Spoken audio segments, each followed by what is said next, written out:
Can we have a roll call?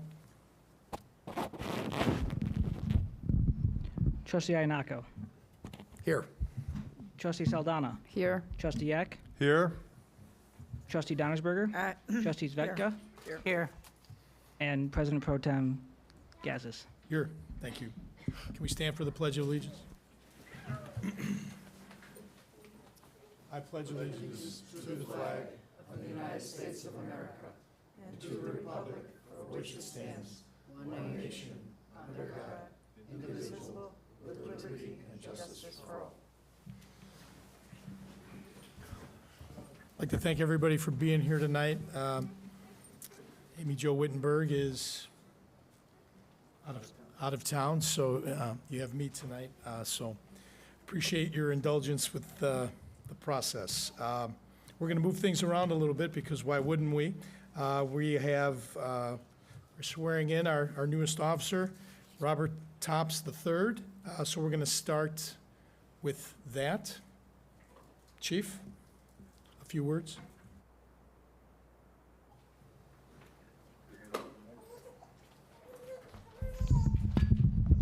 I got it.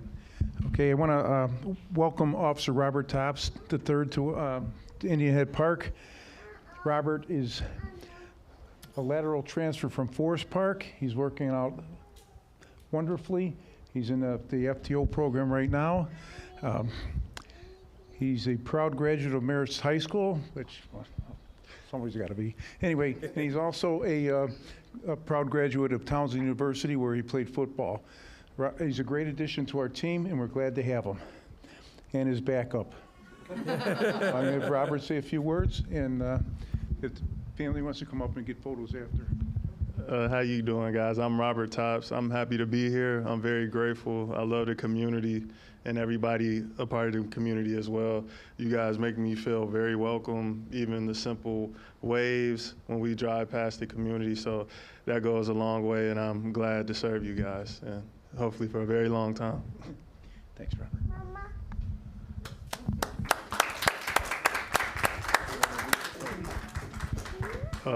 So my girlfriend and my baby Harper, she's right here. She was born July 22nd, so she's still pretty fresh. This is Robert Tops IV in my arms. Then Dad, Robert Tops Jr., my mother, Latanya Tops, and then my sister, Ariel Tops, are all here. Come on up for a photo, please. Get you and the family first. Yeah, Chief, let's swear. Robert, let's swear you in first, and then we'll do the official. You can stand up.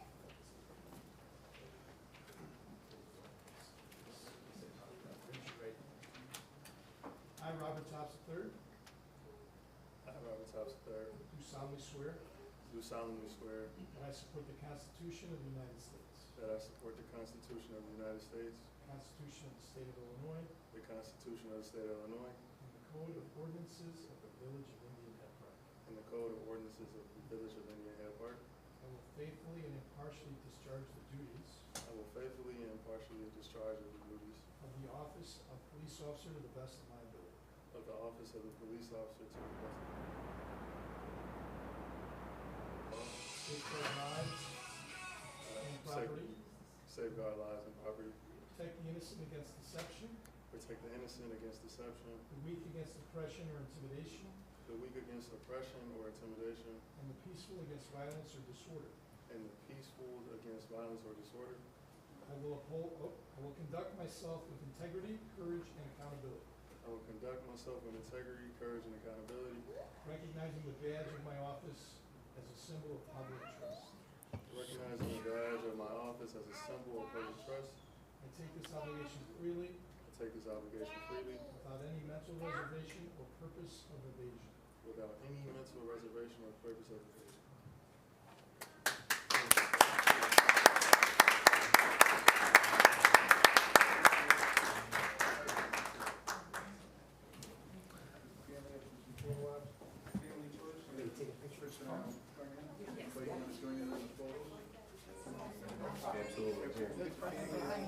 I gotta go to the shorts.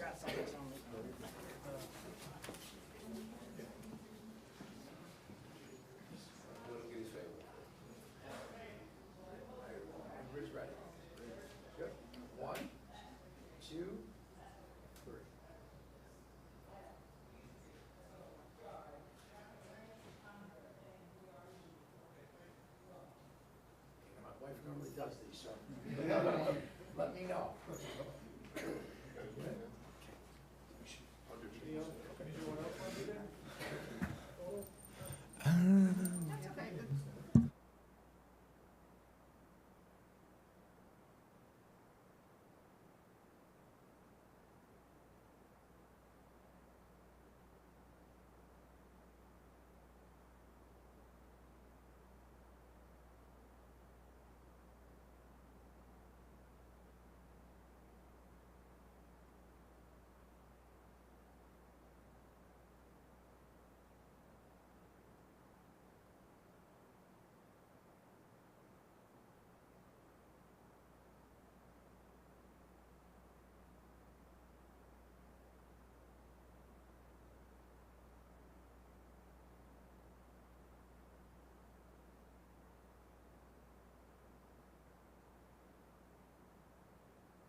Thank you. Thank you now. See you Next. on the street. Next, we'd like to move on to our public hearing regarding the proposed Triangle Area Business District and Business District Plan. So without further delay, we have the presenters here from, SB Friedman. It's Andrew Glazner and Caitlin Johnson. thank you.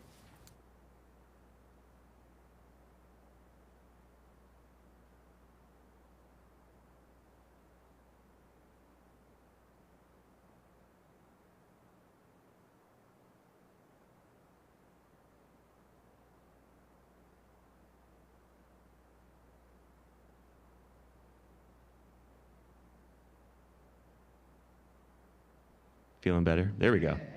All right, I'll start over. My name is Andrew Glazner. I'm a project manager at SB Freeman Development Advisors. I'm here with Caitlin Johnson this evening, my colleague. What we'll do today is give a presentation summarizing the work we've done on behalf of the village regarding the proposed Triangle Area Business District. I'll talk through the work we've done to identify the eligibility factors present in this area, talk through some important elements of the redevelopment plan that we have filed with the village clerk, and then give some high-level overview on next steps and really where the process goes after the public hearing. Just a little bit of background on us. We do work for a Chicago-based consultancy. We work on a number of different service areas. We think about economic development, community development, development finance, structuring public-private partnerships, a lot of the work that feeds into and is related to the use of districts like BIDs, BDs, to support development within different communities. At a high level, a business district is a special taxing district. It provides the opportunity to adopt a 1% sales tax, I should say up to 1% sales tax, in addition to a hotel tax within a targeted area. For the business district that we are discussing today, we are just considering a 1% sales tax rate. The revenues from that business district sales tax can only be used within the business district. And it is in effect for 23 years. In order to adopt a business district and implement and impose the 1% sales tax, you have to go through an eligibility process to determine whether or not the area qualifies as an area that can be designated as a BD. To do that, you have to find the presence of a blighting factor. You have to be able to, based on that, show that there is an adverse effect to the area as a result of that blight. And then there are a handful of additional tests that you also have to satisfy. I'll walk through each of those tests and the work that we've done to determine whether or not this area passes those eligibility thresholds. At a high level, the bid BD process starts with the eligibility study. Then you move through the process of drafting a plan summarizing the goals, highlighting the budget, determining potential eligible costs. Those are all within that plan document that, again, has been filed with you all. After that, you go through the public approval process. That's where we are today. This public hearing is a crucial part of that public approval process. From here, if a BD is approved, then the State Department of Revenue imposes the tax. Businesses start collecting that tax. And then, long story short, those tax revenues go through the state and come back to the village and are therefore available to support development activities within the BD. Not all sales are subject to a BD tax. The handful that are, it's not an exhaustive list, but representative, food and beverages that are consumed on site or are prepared for immediate consumption are eligible. So, in addition to those, alcohol sales, general merchandise, sporting goods, vehicle, boat repair parts are all subject to a BD tax. An example of sales that are not would include groceries, prescription drugs, medicines, medical appliances, or any personal property that's registered with the state already. So depending on the businesses within your business district, if those do generate BD sales tax eligible revenues that can benefit your BD, if your area is comprised of businesses that are not subject to the BD tax, that can limit revenues. But important to highlight that there is a distinction here to be made about businesses that support or can produce higher BD revenues. So the business district that we were discussing is regarding the triangle area between Wolf Road, Joliet Road, and 294. It's a handful of parcels, 12 parcels. It's a mix of commercial and residential properties, as well as several vacant properties. As we began assessing this area and how it satisfies eligibility criteria, we again were thinking through initially which of the 5 blighting factors are present within this area. Again, just one needs to be present, but the list that are applicable here are the deterioration of site improvements, defective, non-existent, or inadequate street layout, improper subdivision or obsolete platting of parcels, unsanitary, unsafe conditions, and also the existence of conditions that generally adversely affect life, property related to fire. After that, you have to prove that one of those 5 present factors has an adverse effect on the area. It could constitute an economic underutilization of the area. It could provide or present a economic or social liability. It could perhaps present a menace to public health, safety, welfare, or otherwise impede the provision of housing accommodations. Through our work, we did find that 3 blighting factors are present. That's deterioration of site improvements, inadequate street layout, and improper subdivision and obsolete platting of parcels. Cumulatively, those blighting factors did constitute an economic underutilization of the area. I will walk through the data that we reviewed, includes parcel level data from Cook County. We looked at, visited, drove around the area, did field work looking at existing conditions of properties and buildings. We received engineering information from the village and the village's consultant. We received traffic collision data, looked at historic property values and those trends. We also received building permit information to understand recent private investment in the area. All of those data points together helped us understand, again, the presence of different eligibility factors. The first one is inadequate street layout. This was found to be present and affecting all of the parcels within the proposed business district. I mentioned we received an engineering memo from the village and additional information from the village's engineering consultant. That did highlight, as well, the traffic collision data, that Wolf Road Joliet intersection is one of the more dangerous intersections in the village. One contributing factor that was identified is that the traffic volume on Wolf Road is currently higher than what the road is designed to accommodate, and that is a contributing factor to crashes. In addition to Wolf Road, Vine Street is constructed to certain standards at its northern end, but those standards are not present at the southern end of the road. It narrows, and that can also is not built or designed to really facilitate two-way traffic or other traffic that would exist perhaps after redevelopment. So based on the presence of those 2 roads and conditions that exist today, we found inadequate street layout to be applicable to all parcels within the study area. Second is the presence of deterioration of site improvements. Again, as we conducted our field work in July, we documented the presence of deterioration. What we saw most notably was cracked or crumbling parking lots, cracked roads, in some cases peeling building siding. This was found to be present on 7 of 12 parcels, and based on the map, you can see that it is meaningfully present and reasonably distributed throughout the area. The third factor we identified was improper subdivision or obsolete platting of parcels. This was found present on 6 of the 12 parcels in the study area. You can see a handful of parcels are irregularly shaped and sized and cannot accommodate really a modern development footprint. Additionally, one other parcel has both a commercial structure and a separate residential structure, and that parcel appears to just have never been subdivided to sort of reflect those 2 different uses. So generally, we saw that throughout the area, this factor was also present and meaningfully distributed. As I mentioned earlier, the combination of those 3 factors we found to contribute to the economic underutilization of the area. We did look at property values and historic trends in property values for the entire area. In 3 of the last 5 years, property values have actually decreased. And then based on a benchmark identified in the state law, we looked at the consumer price index growth over that same 5-year period. And again, the property values in the study area have not grown as fast as CPI. So relative to that benchmark, again, this area could be considered to be economically underutilized. Beyond property values, we also looked at the data present in the building permit information we received. Since 2021, there's been, I believe, 8 permits issued in this area that collectively represent about $200,000 worth of investment. Most of those improvements are related to interior or exterior building improvements or commercial signages, but no new development, no significant redevelopment. Given the vacancy of most of the parcels, 8 of the 12 parcels in the area, and the long-standing nature of that vacancy, the lack of any new development or redevelopment, again, and the limited nature of private investment through building permits, again, exhibits economic underutilization within the area.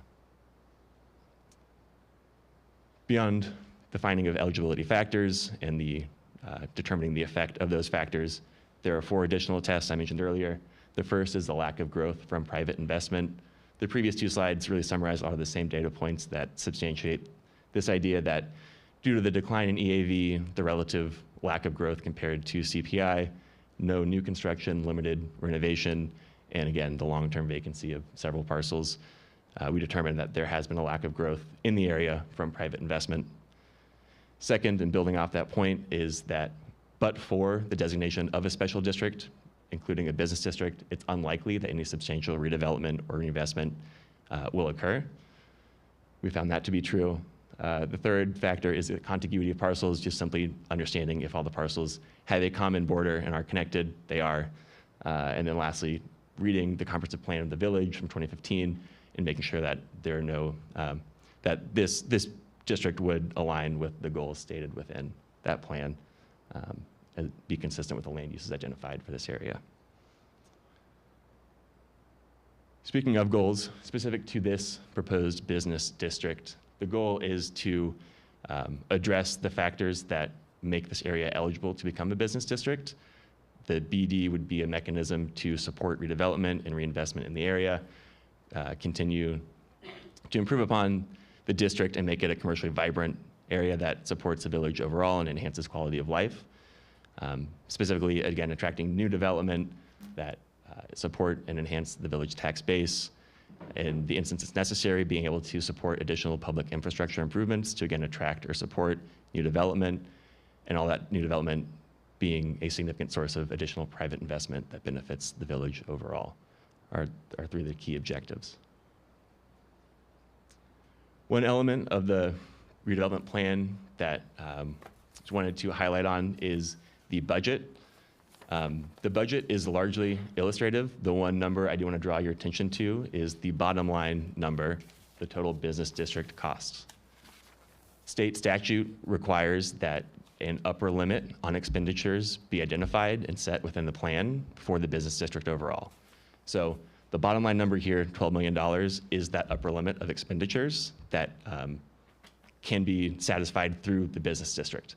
The line items that are broken out individually are representative of potential eligible costs. The numbers associated with those costs are, again, illustrative based on what we typically see, what common costs might be more expensive than others, but those are not an obligation or an authorization or a requirement to spend those individual amounts on those specific costs.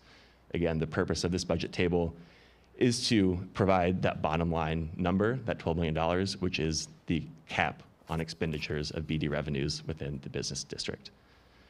We got to that number by assuming a aggressive and optimistic redevelopment scenario. If you consider, and again, this is for the sake of projecting that cap, if you considered a total redevelopment of the area with a modern retail center and assumed it behaved as a modern retail center, the sales that would generate, and then you apply that 1% sales tax revenue, that is how you get to that $12 million number. So it's a projection based on a very high growth, substantial redevelopment scenario. The goal is to set that cap to be high so that the business district can operate in a way where the revenues can be invested.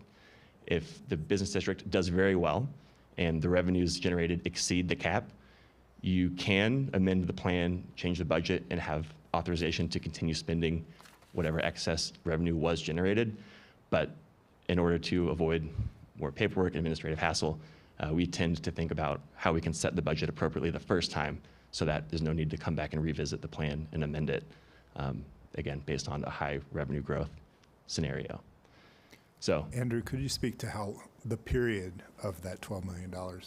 sure. So that is reflective of the entire 23-year period of the business district. So in the way that we estimated that figure, we're assuming redevelopment occurs in the first year of the business district. And so for the remaining 22 years, it's a very high revenue district that generates a lot of business district sales tax revenues. And so the long-term collection of those revenues is how you get to the approximately $12 million.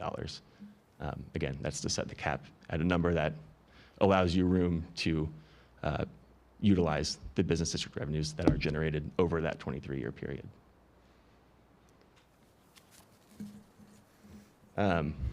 Thinking about next steps and moving forward, after the public hearing, the Department of Revenue requires that the ordinance approving the district and a list of addresses and the redevelopment plan be submitted by the end of this month, September, in order for the BD taxes to be imposed starting January 1st, 2026. Meeting that end of September deadline and therefore having the taxes imposed January 1st, 2026 just maximizes the revenue period that this district will be active for. There's a separate spring deadline, but to maximize the 23-year period starting January 1st is really the ideal target to hit, which is why the public hearing is today, and therefore plenty of time to meet that end of September deadline to submit the necessary documents. So with that, happy to answer any questions. When last you were talking, we were talking about a TIF district. How does that relate to what we're looking at right here? Sure. So the TIF district would be a separate district. It's a separate source of revenue. It generates revenues based on property taxes. Here, the business district, again, applies to sales that occur from this area that are eligible to for the BD tax. So anybody that goes and purchases food at restaurants, that's going to be subject to that 1% sales tax rate. That's where the revenues come from for the BD. The TIF is a separate district that we would designate. We're working towards a 3-month period from now to work through that TIF designation process. But that would operate based on property taxes independent of the sales taxes. And this $12 million is accumulated through the increase in the 1% sales tax? Right, so the additional 1% that is captured based on existing sales and future sales over the 23 years. Based on some development? So what we did do was think about the redevelopment potential of the area. Again, a really high growth, high development situation that would maximize revenue potential. Not saying that that is what will happen, but thinking about, again, for setting a cap on spending and that being reflective of a very high growth, optimistic scenario. So the village would need to keep separate accounts for this particular category?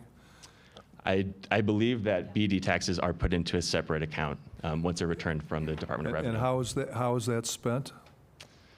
According to this chart here, this $12 million? Yeah, so these are, if you look at just the left side, these are a list of eligible cost categories. The development plan lists additional eligible cost categories. Those are defined by state. Just stay with this. So So how do we spend $12 million Sure, you can. over 23 years in these categories that you have identified? Yeah. Wait, I think it's, the 12 million, if I understand it correctly, is aspirational. So we don't have the 12 million. That would be, if it were to be redeveloped, and we did get $12 million worth of tax over that 23-year period, we would deposit it in a Triangle Area Business District Allocation Fund to support redevelopment, debt service infrastructure, et cetera. But is that correct? Yeah, that 12 million is aspirational. It would be accrued over time. It's not a Go upfront ahead, sum. Yeah, so you're putting money into this account, and then we've identified that this is how we're going to spend it, but this would require separate action on the part of the board to actually disperse funds out for these particular categories going into that 23 years?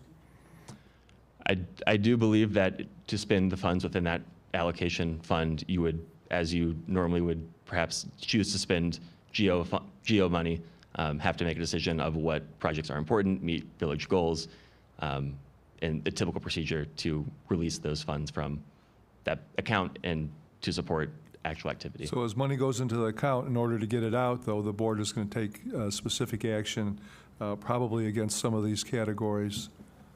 Correct. Okay? Council, you agree with that? That is correct.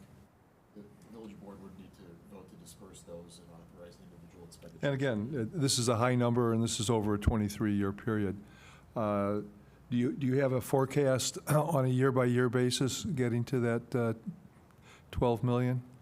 We do have, yes, we projected this annually, and so the sum is 12 million. Can we see that then, a chart with 23 years, that the sum of which at the bottom of the 23 years is the 12 million? Is that something that can be provided? It can be. It's very high level. I understand. I don't know that, I guess, Can I be recognized? Just, Anthony, go ahead. just to be clear, you keep hitting this $12 million, from my understanding, is we bulldoze that entire Triangle District and really build something modern that could generate that. That $12 million is fictional. Yes. Just to set the cap. So to look for a forecast at $12 million, we're never going to be there. So it would be a fictitious forecast that really doesn't exist. Yeah, but you've got. It's not yeah, a proper yeah. forecast. Yeah, okay, well, what about, based on the businesses that are there today? That's a separate conversation. What would that look like? So you'd have two Right. charts. This is based on the businesses that are there today, and then then the second chart would be based on construction, as you're indicating. Yeah, we would just want to look at what, All right, gentlemen. I think, Charlie, we could all draw a pie chart, 23 years or up and to the right to get 12 million off of a 4% return. I don't know how additive that would necessarily be. Again, it is aspirational based on what could be, not what is.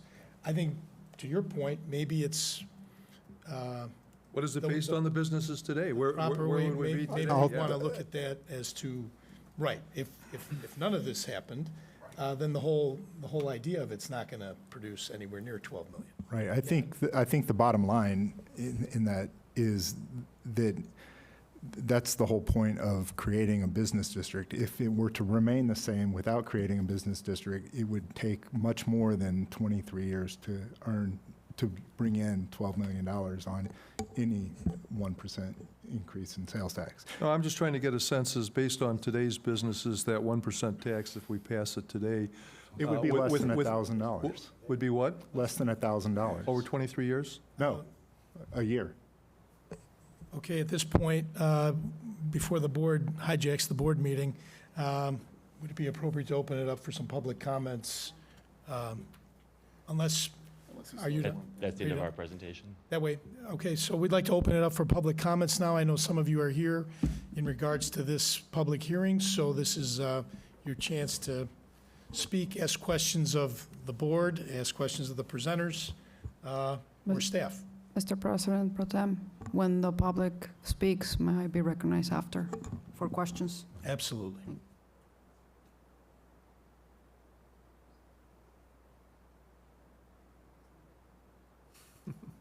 Charlie, go ahead. I have a question. So the business district that you're proposing is on parcels that are privately owned. That's Correct. understood, right? So the owner of the majority of what right now brings revenue in retail, what if he doesn't want to sell? What if he doesn't want to improve?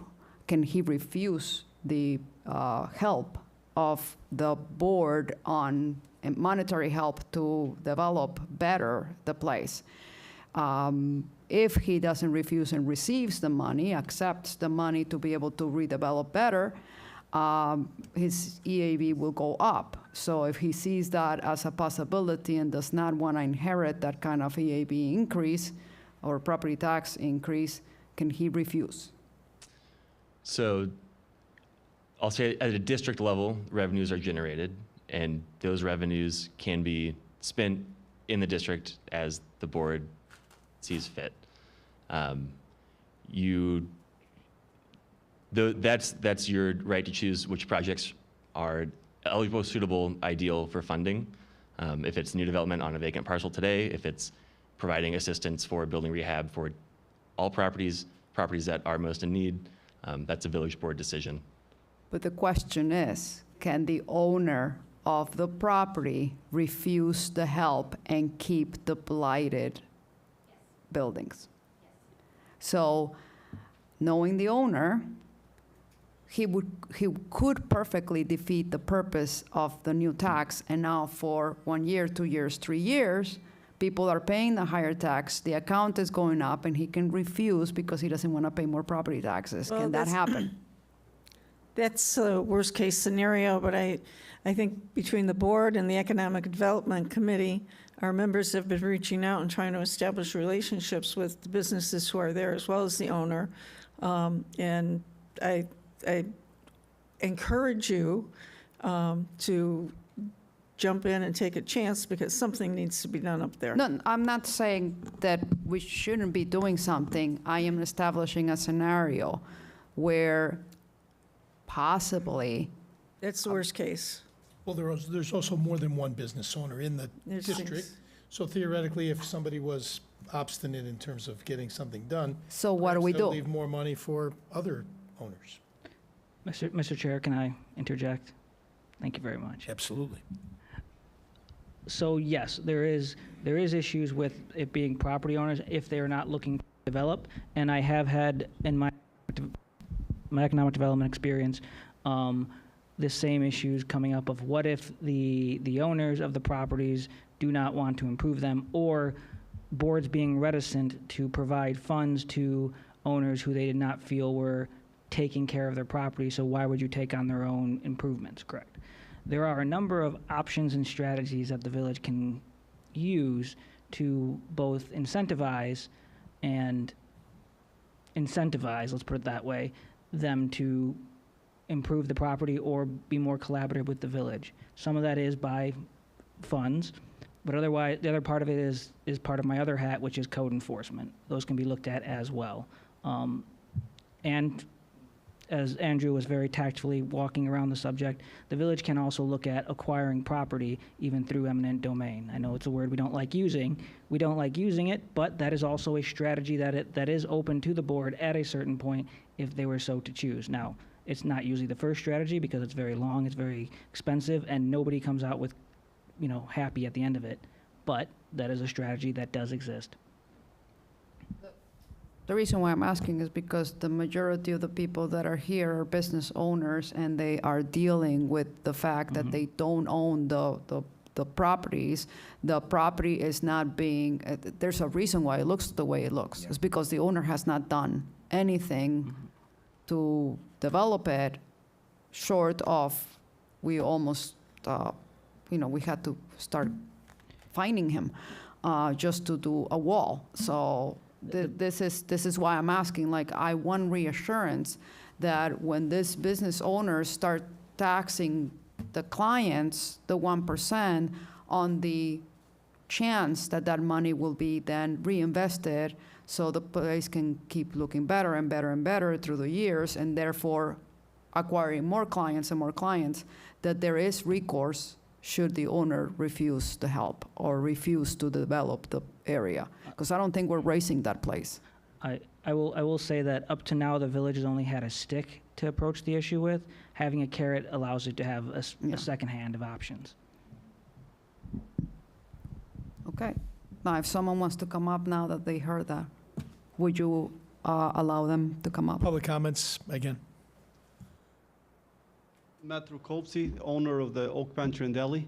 So for what I understand, we're trying to collect the tax now, and 23 years later, we tear it down and we build a new one?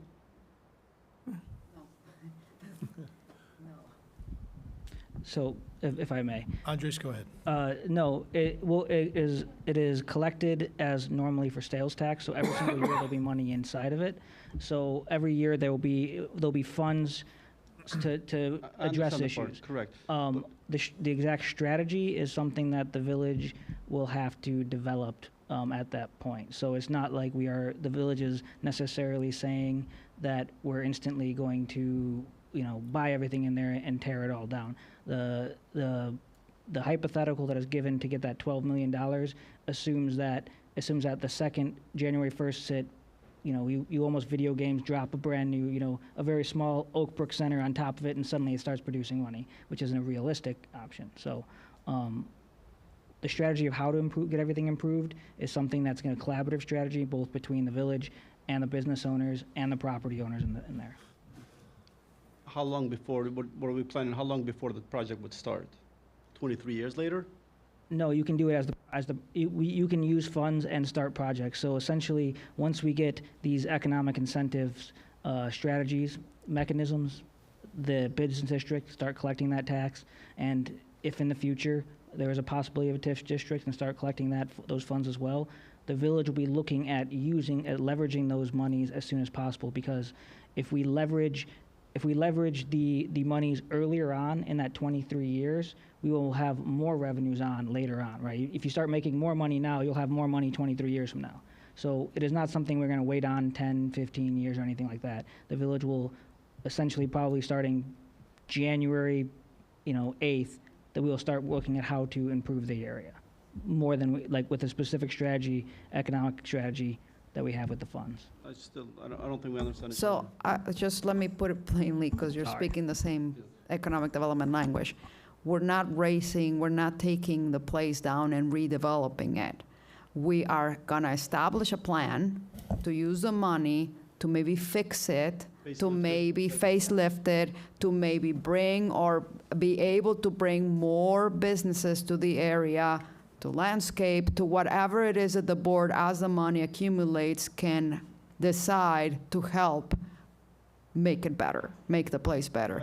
And it's not 23 years from now, it's whenever we have enough, Okay, 'cause yeah, as soon as possible. I thought that you guys were talking the demolition, whole thing. No, and no, start a new. that would be like if we were to build a completely new one, it would be $12 million, but we're not building a new one. Trying to raise taxes to facelift, then I see no reason why the owner would have a problem with that. Well, I mean, especially we're putting the money. I think it's also important to point out that we don't have to wait till the account builds up. Some of the eligible costs include financing costs. So, but we're not at the point today to talk about exactly what tools we're going to use to do exactly what. Right now, we just need to approve the plan. I'm up for it, whatever you guys need from us, we're up for it. Thank you. Question. More public comments? Come on up. I'm still trying to understand, actually, so. come to the microphone, please. Oh. I'm Jyoti Alapragada. We are the owners of that vacant lot. So we would like to know, so is it something that you're trying to develop or as a whole, in the whole area as it is? And kind of, we are also open to this kind of thing, but, obviously we would like to know how the village can help us too. So yeah, if there's any suggestions. I'm not really sure what's going on right now because it seems like there's some tax issues or something, but are you trying to develop for the whole thing like a together structure or individually, or how does this work? Are you going to break down some things that are already there, or how does this work? So I think, Andres, you might be able to address this better than anybody here, but she's talking about the whole area.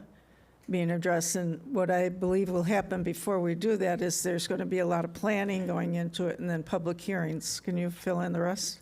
Correct, yeah, so we are not looking just, well, most people, I think part of it is that we forget as staff in the village is that when people refer to the triangle, they think of just Indian Head Plaza. And we're not just talking about the plaza, we're talking about the entirety of that 8 acres that is up there.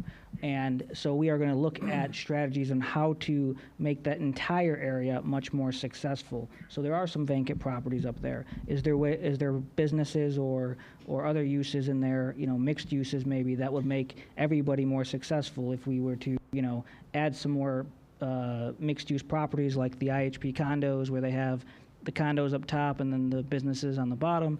Would that make that much more successful, not just for, that property owner, but also, would they get more pizza? Would they go at the restaurants more? Would they do all these types of things? And as we look at that area and we look at the strategies and we look at those meetings, we're going to have those meetings with the communities. We're going to look at, say, okay, what do you want this to look like? What businesses do we want there? What businesses do we not want there? And we'll be working with, both the staff and, possibly outside consultants who do this for a living to say, okay, now we know what we want. What's actually viable with the expertise in here? So some of you may remember that in 2018, the village put together a planned unit development for the triangle. It wasn't really a planned unit development. It's more of just a kind of visioning plan.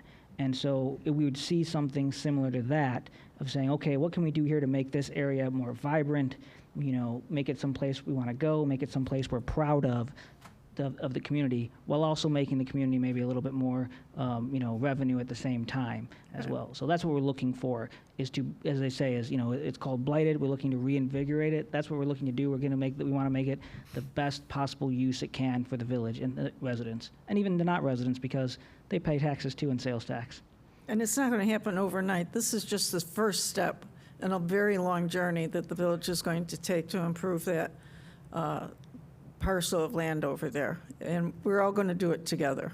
Correct. And like I said, and the other thing too is that, hopefully we start in doing this, and hopefully this makes it so that any property owner who, might have been over there that is has a vacant property or might be looking to, sell their property, if they see this, it might, if they want to sell it for commercial or use or redevelopment or development, that it is, they're able to fetch a higher price for it, because now the developer, whoever looking for it, knows that the village has some ability to, make some assistance for them. So that hopefully it makes those parcels much more attractive. And, as I say, hopefully it makes those parcels a little bit more expensive, and so if they do develop, any property owners do develop and sell their property, maybe they'll make some more money off of it, because we're not against that, people making money either. Thank you, Andres. Yeah, I have a. Charlie? Yeah. Back to the TIF. If we go forward with the TIF 3-4 months down the road, would not this overlay this particular chart showing the 12 million? So you're getting different types of revenue, but you're going to get additional revenue that would be used or could incent additional development?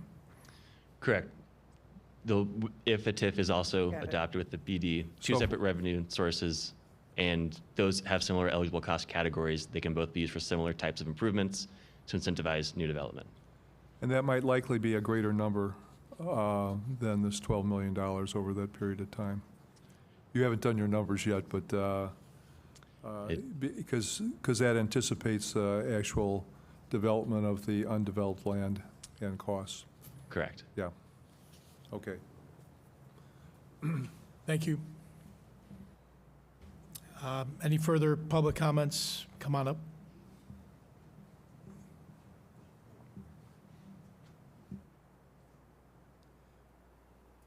I'm Guy Blondo. My wife and I have owned a jewelry store down the street for 3 or 4 decades.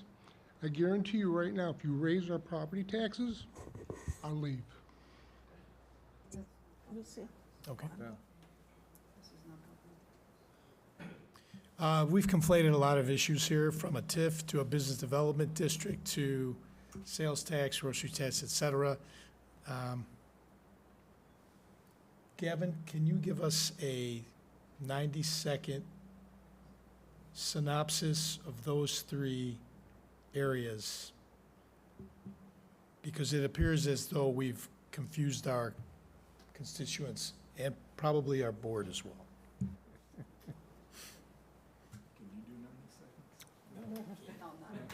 I didn't even hear the Andres, question. 90 seconds, go. Okay, thanks. So this is a bit, we're talking about the business district, and the business district only applies to sales taxes, which it provides as revenue. So we are not looking at the TIF district tonight. If we look at a further TIF district, the TIF districts use property taxes, that the increment that is raised, as your property value goes up year to year, that's where the increment is. But that is something that's looking at in the future. Can they play off each other? Yes. Yorktown Mall, the redevelopment, is an example of that. But right now, I want to say we're only focusing on sales taxes, not services, because the state of Illinois does not tax services, just sales. I do want to point out one distinction about, even though I don't want to be talking about TIF at all tonight, it does not represent a property tax increase. The property taxes do not increase unless there's a lot of development and the property value goes up, but that's down the road. The difference is that as property taxes go up, they're frozen, and the difference between where they were frozen and where they go up to is put into a TIF fund, which is then used for redevelopment. So it's not a property tax increase by itself. Come on up. I have a question. Microphone.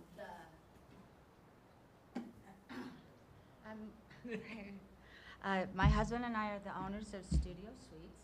So our business primarily wouldn't be able to apply that 1% tax. We rent to hairstylists, we rent to, because it's a service. So would we still be eligible What to service? use those funds once they're acquired and once they're? It's service. Andres? If you're doing a project that the board deems would be a benefit to the business and/or any future TIF district, yes. Okay. Thank you. You're welcome.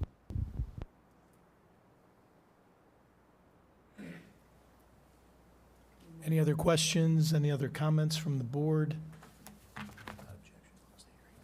Without objection, we're going to, one more? Come on up.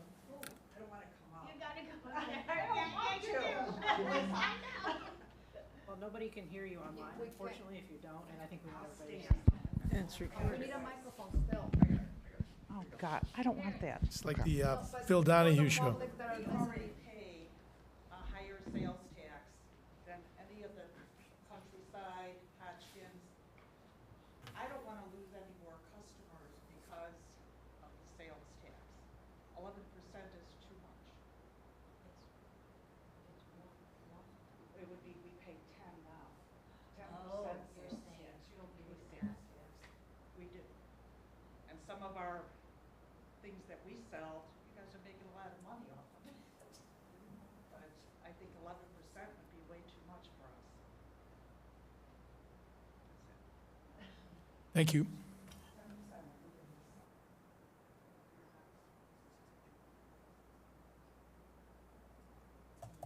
If there's not any objection, we'd like to close the public hearing and move on to items E, F, and G of new business before we get into the consent agenda, since it is Mr. fresh in all President of our Pro Tem, I move approval of the consent agenda.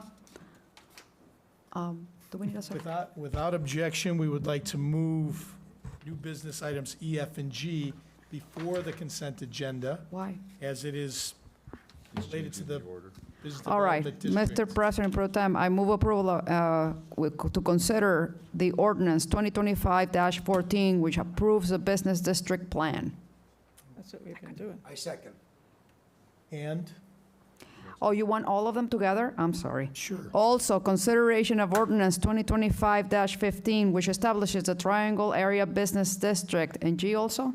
And the consideration of ordinance 2025-16, imposing a business district retailer's occupation tax and service occupation tax of 1%. I second. do we have a second? Anthony? Aye. Anthony Anako, second. Discussion? I think we've had enough. I Yes? think so. Requires a roll. Andres, roll call vote. There's no vote. There's no vote. As to all three ordinances, 2025-14, 2025-15, and 2025-16. Aren't we just talking about them this week and then next time we vote on them? No? We have have a until timeline. September 30th Oh, so we're voting on them tonight? to vote on them Okay. tonight. Mr. Chair, would you like me to do that roll call for all three Yes. Requires a ordinances? roll call 'cause it's a tax. Okay, so this would be for the roll call for E, F, and G. Correct. Trustee Iannacco. Aye. Trustee Saldana. Aye. Trustee Eck. Aye. Trustee Donnersberger. Aye. Trustee Svetka. Aye. Can Would I- the President Pro Tem vote on it, or? As trustee, aye. Motion carries 6-0. We'll do H and I and then go back. We're going to go back to the, without, if there's no objection, we will go back to the consent agenda. Mr. President Pro Tem, Motion to I move to approve the consent agenda. Consent agenda. I second. Second that. I believe Anthony Iannacco is second. Any questions? Any questions, any conversation? Charlie? My only objection is the length of the minutes, but we discussed that at length last time, so I will defer a separate consideration for that. Thank you, trustee Charlie Eck. You're welcome, trustee Gavin. Gazis. Roll call vote to approve the consent agenda, please. Okay. Trustee Iannacco. Aye. Trustee Saldana. Aye. Trustee Eck. Aye. Trustee Donnersberger. Aye. Trustee Svetka. Aye. And as trustee, Jim Gazis. Aye. Motion carries 6-0. And as we've changed everything up today, We still have H and I. there will be no village president's report because I am not the village president. Can we have a, Financial report. we would like a financial report, Gavin. All right, for the month No, ending we August. missed H and I. Yeah. We haven't done the other ordinances. We'll go there next, but this is usually part of the consent. Mixing it all up tonight. What? It's gonna confuse I just have to read the financial summary into the Go ahead. record. We have to read the financial summary into the record. For the month ending August 2025, cash on hand was $3,161,085.27. Actually, it started there in July. All payments in August were $483,221.23. Total revenues for August were $354,092.83, with an ending bank balance at August 31st, 2025 of $3,031,956.87. Thank you. Thank you, Gavin. That wasn't on my sheet, but next time I'll know. It's in the consent. It's the third item in the consent. We can move on to items H and I of new business. Mr. President Pro Tem, move approval of ordinance 2025-17, which grants a zoning variation to allow the conversion of an enclosed garage space into a family room at 147 Cascade Drive. I second. Anthony Iannacco, second. Andres, can you catch us up on this, or Gavin, whoever like to? Okay, this is a zoning variation, as they said, to allow the conversion of a closed garage space into a family room. This was done through our, the ADA requirements. It is an ADA/fair housing request, so it's a reasonable accommodation request, which means it's a little different, but as we did with the Allisons a few months ago, February now, I think, so we look, so the same tests that we normally look at special uses, look at for variations, do not apply on it. Really, what we're looking at on this one is that the tests for a reasonable accommodation for it are, you're looking at it to make sure is, can that person, if the person cannot use or enjoy their home to the same substantially amount that a person who doesn't have these issues, they cannot do that, then the reasonable accommodation that's the test for it. Does it get a test for that? Sorry, got a little confused in there. What's unique is that every reasonable accommodation is unique, right? There isn't a standard. It's not a very hard. It's not like a hard test so much as we do with like a normal variation with like these 13 things. They're all unique. So we did a public hearing at the Plan Commission on July, I believe. Either way, we had a public hearing on it. We went through. The petitioner was there with their attorney as well.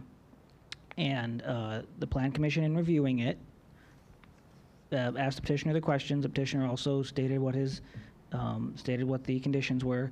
I also note that petitioner has a state disabled. I'm going to say it's wrong. We call them handicap placards, but that's not the term anymore, and I forget exactly what they are. I apologize, but he had one of those, which takes a significant amount of paperwork to get. Same as Mr. Allison when we did the test previously with him. So additionally, he did send us information from his doctor, and the doctor had suggested that the family room was part of the reasonable accommodation. That was part of it. However, we did not put that in the packet for the Plan Commission because the petitioner wanted to speak on itself. He didn't want that paperwork to become part of public record, which that privacy that he asked for, we provided for him. So it went to the Plan Commission. They approved the drafting of the ordinance because we do them in 2 steps now. They basically direct me to draft an ordinance, and then I draft it, and they come back and vote on it. So they look at it twice. We have the public hearing. After the public hearing, they direct me to draft the ordinance, and on September 2nd, last week, they went before the ordinance again, and it was approved for a positive recommendation to the board for this issue. Thank you, Andres. So the Planning and Zoning Commission gave us a positive recommendation for this Some questions? ordinance. Questions, discussion? Yes. Included in the ordinance, it indicates that when he conveys the property to another, that he's got to return the extra room back to a garage. If he passes and he conveys that to a relative, does that portion of the ordinance still apply? In other words, he would no longer be in title. As part of our ordinances for reasonable accommodations, as when you go through the reasonable accommodation process, once the person who has a reasonable accommodation is no longer living there or resides there more than 50% of the time, then the reasonable accommodation variation no longer is in effect. Okay. And I understand that there's several residents that live there. How many cars do they have that you're aware of? I believe, last I've checked, when they came through and he paid his vehicle stickers, he has 4 vehicles. Okay. And my understanding is that they've actually started a construction on this quite a while ago, and the village suggested that he stop construction until we go through this process. Is that correct? Prior to my time here in December of 2023, the gentleman did Acacia alerted the village that the person had done work without a permit. And so the village placed a stop work order, as we would do with anything else. Due to a lot of legal entanglements going through it, this issue wasn't resolved for Acacia, and Acacia giving its approval until spring of this year. I understand Acacia board has not approved that. As part of is that correct? From my understanding is, you mean the garage or anything else of the project? I'm sorry? The conversion. So the conversion, well, Acacia doesn't control that interior conversion on it. Yes, but they have not commented on doing this work. Is that correct? I don't exactly what you mean by commented on doing the work, Trustee. Can you clarify? Have they approved this recommendation? As part of the settlement with the gentleman. No, that's a yes or no question. Yes.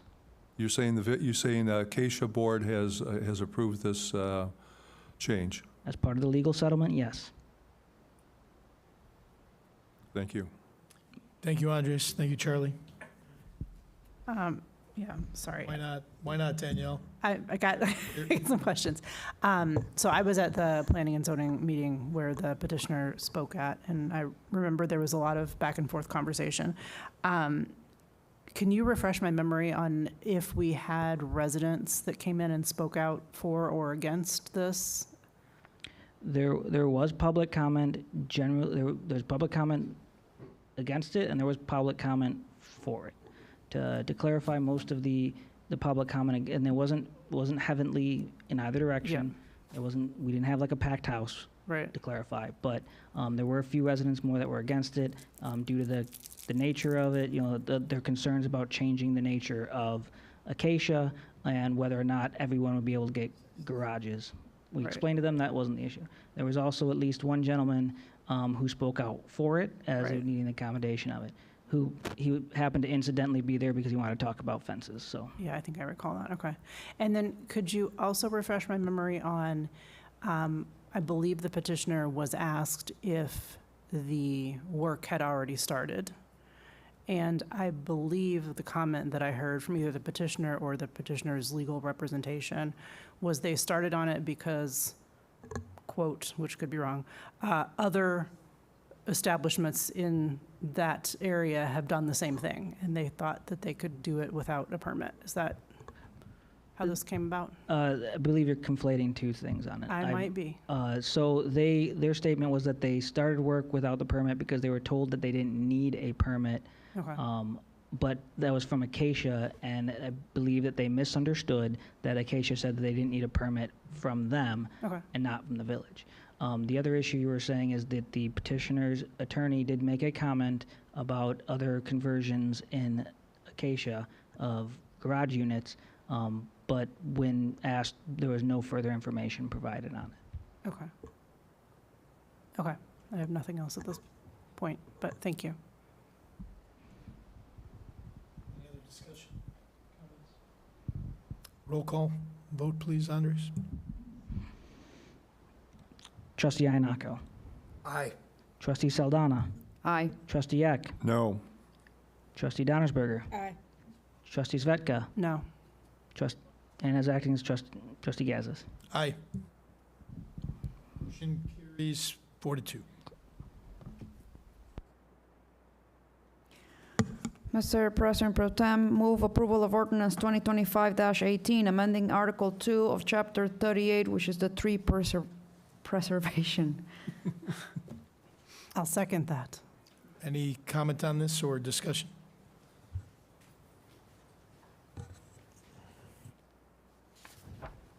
So this is a comprehensive update to the village's tree preservation regulations. This update brings our ordinance in line with current best practices in urban forestry, improves clarity, and strengthens enforcement. We worked with the Morton Arboretum staff to develop this ordinance, and we also have been discussing it with the Tree and Landscaping Committee. And Joe Coons is here to to answer any of your questions about tree preservation and what this Joe, what else ordinance do we will need to know about this, if anything?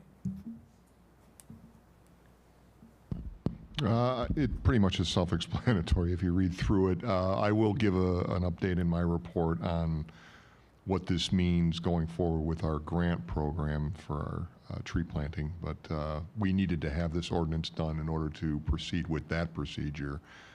So having this done assures us that we'll be able to do the grant and move forward with our tree planting program for the fall and spring. Thanks, Joe. Other questions, comments? Roll call vote, please, Andres.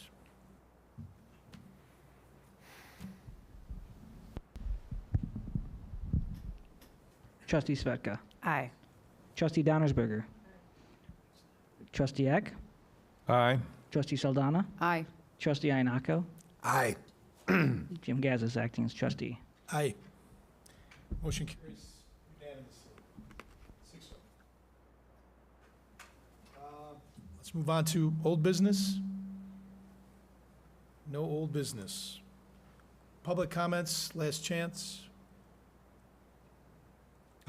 We've lost most of the public. Okay, the mic is all yours if you'd like it. We'll go to trustee reports.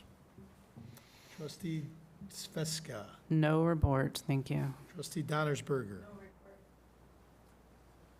Trustee Eck. I'd like to remind folks, we're going to start the budget process Monday, April 29th at 4:15. The public is available for that.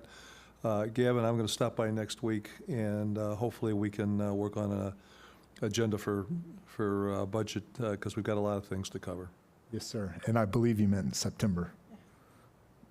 Did I say September 29th? You said April. Oh. But we can meet again on April. Oh, September 29th. For the Thank you April- for the For clarification. the April budget. Trustee Saldana. No report. Trustee Ayanako. No report. Village treasurer, anything to add? No, sir. Village attorney, Nothing to report. thanks for your help today. Village administrator, Just a few things real quick. Property tax delay. The status of the second installment of the 2024 Cook County property tax bills, as of now, those bills are significantly delayed due to ongoing issues with technology at the county and the 3 independently elected officials in charge of those, calculating taxes, sending out tax bills, and assessing property values. At a meeting earlier this week, the county president presented and said she was hopeful the bills will be sent out by October 1st and be due November 1st. She seemed hesitant about that. so what does that mean? What does that mean So- for us, Kevin? What it means for us is that, well, for property tax payers, they're in limbo right now. They don't know how much the, How much are we talking about for the second installment, like 500,000? well, whatever's remaining, What's the rough number? for our,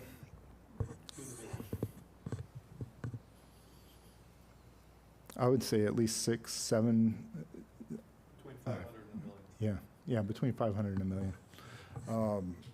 It's, what the bills will be for the taxpayers is, depends on all of the exemptions and all of the appeals that go through, because all of that shows up in the second installment. So there's uncertainty for taxpayers, there's uncertainty for us, because we won't receive our tax payments on time. We do have enough money to bridge the gap, so to speak. We will not need a bond, and the county has created a program, zero interest loan program for bridge. But to qualify for that, first off, you have to have a B rating or lower. Second off, you have to have less than 4 months of cash on hand, and we've got more. And we have a higher rating, thankfully. So we are not eligible for that program, but I don't anticipate needing anything like that. Thank you, Gavin. Joe, Public Works. Thank Joe you. Coombs. Just to go a little further with the tree grant update, I recently met with Aiden through the Morton Arboretum. We do a quarterly report with them to let them know what the progress is on our tree planting program. So I updated him that we had our 25 spots picked out for the fall planting. We have contacted several nurseries, and it looks like we're going to go with Spring Grove Nursery. I sent them a list of the 25 trees that we would like to plant this fall, and most of them are available. Some of them might be pushed to the spring planting, so they gave us some alternate trees to put in discussions with them at the moment to see if what we can get, but we will be planting 25 trees this fall. They're getting me the pricing on the trees, help with installation and stuff like that. This is going to kind of give me a real good gauge as to where we're going to be, because it's the matching grant. We spend $25,000, they give us 25, so we have to spend $50,000 basically to get that 25 back. And this fall planting will give me a real good idea what we're going to spend and make up for on the spring planting. So we got a species list going with the nursery, and the plan is to plant in late October the 25 trees. Another update is the pump house roof. They are coming out to do the pump house roof this Monday. It should only take a day or two, I would imagine. It's a smaller building, so they're going to meet me out there Monday. We met with Strand Engineering this week. Was it this week or last week? Last week, and they're finishing up the design phase on the chlorine room for the pump house as well. That should be done, will be done before the end of the budget year. The mechanics lift we put in has been getting some use already.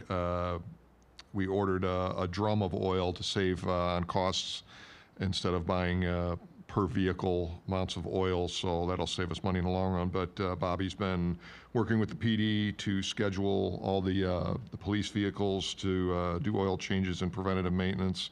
He already has done a couple of them on the undercover cars. He did a squad today, but we're in full mechanic mode, if you will, getting everything done on that. Brian met with the committee for the garden plots this week, and my understanding is they want to add 8 garden plots this next year for planting. So I'm sure there'll be more meetings on that as we go along, but we'll do whatever we need to for Public Works to get that moving forward. Internally, we've been doing some storm repairs, primarily in the Ashbrook subdivision. I don't know what Charlie's doing over there, but we have to fix all the storms. I'm just kidding, Charlie. So we've been doing some repairs on there. And then lastly, some of the staff members next week will be doing a tour with MWRD at their plant in Cal-Sag, I think it is. I don't know, it's on the list, but several of us will be going to that tour. So that's my report. Thank you, Joe. Chief Walsh. Thank you. I know I spoke about the 12-hour shifts before, but at the last period, we had 0 for overtime. Normally, it's about 30,000 a period. We're still going to have to pay for mainly holidays, court, and task force call-outs. Seldom will it be to replace officers on the street. So thank you for your support. We're getting to where we want to be, and it's a big deal.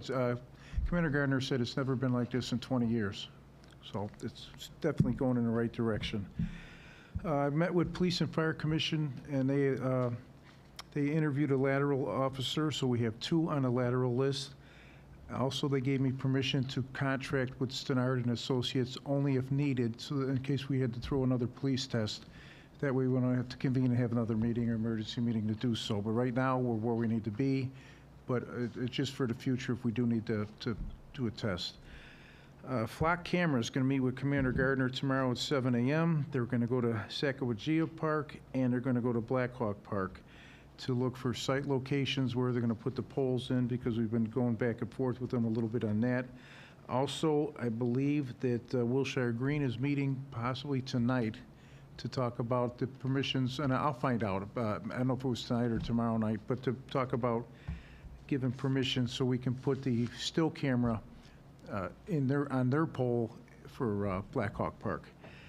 7-Eleven, hopefully will have an answer for us tomorrow for permissions to use the light pole there to put our camera there at the 7-Eleven in that area, so that we can monitor all the activity that goes around in that particular area. AIS, our tech IT people, are going to repurpose 4 tablets that we had for Quicket that was our tickets. We don't use them anymore. They're going to repurpose them so that we can get flock cameras in each squad car, so we can see it as live as well. Otherwise, we'd have to get phones for every officer. We have these. They're going to repurpose them, and it'll work out better. They're bigger tablets, so they can see what's going on. Suspicious autos. I've been getting a lot of emails about suspicious autos. I just want to let everybody know, and if you talk to people, please have them call 911. I might not get the email right away. There's a suspicious auto in a certain area that shouldn't be there. And by the time I get it and I call the commander calls who's ever working, the car's going to be gone. So please call 911. And follow up with an email, but call 911 first. That's all I have. Chief, you prefer a 911 than the non-emergency? You want them to, Well, it's a suspicious auto. It's not supposed to be there. I would call 911. It's not emergency. They'll ask. Just what's call. the current head count of our full-timers besides Yeah. yourself? We have 11, not counting Commander Gardner and myself, so 13. We have one that's kind of on extended medical that we can't replace just yet.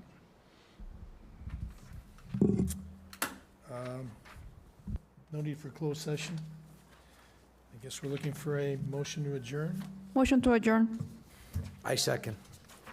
Non-debatable. Danielle, on the second. Meeting adjourned. You did not do a good job. Confused everybody.